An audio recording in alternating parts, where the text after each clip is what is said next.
कालचं जे तमाशा अमरावतीचे कमिशनर ऑफ पोलीसचे कॅबिनमध्ये झाला आणि ज्या पद्धतीने यशोमतीताई ठाकूर माझी नणंदबाई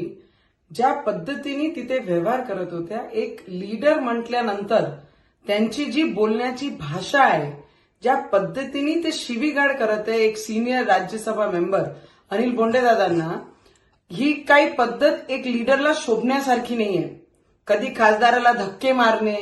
कधी कोणाला हरामखोर पासून त्याचा तिरस्कार करणे.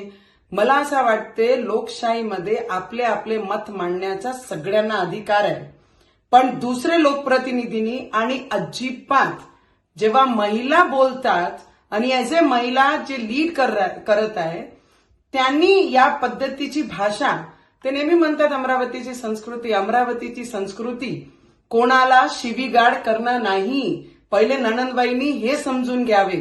की आपले मत मांडण्याचा एक पद्धत असते, पण कधी खासदाराला धक्का देण्यापासून एक सिनियर राज्यसभा मेंबर तुम्हीही मंत्री राहिलेले आणि हे सुद्धा अनिल दादा बोंडे सुद्धा मंत्री राहिलेले आहे, पण तुमची बोलण्याची भाषा हा पूर्ण अमरावतीने पूर्ण महाराष्ट्र पाहत आहे की एक बाईची बोलण्याची पद्धत कशी असते आणि अहंकार कशाचा आहे.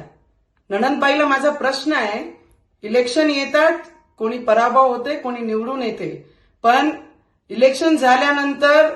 जिंकल्यानंतर त्या गोष्टीचं डायजेस्ट करणं शिकलो पाहिजे आणि हे डायजेस्ट होत नाही, उतू बाहेर येत आहे, हे सगळे लोकांना दिसत आहे. येणाऱ्या काळामध्ये अमरावतीची जनता नक्की तुम्हाला हे धडा नक्की शिकवेल.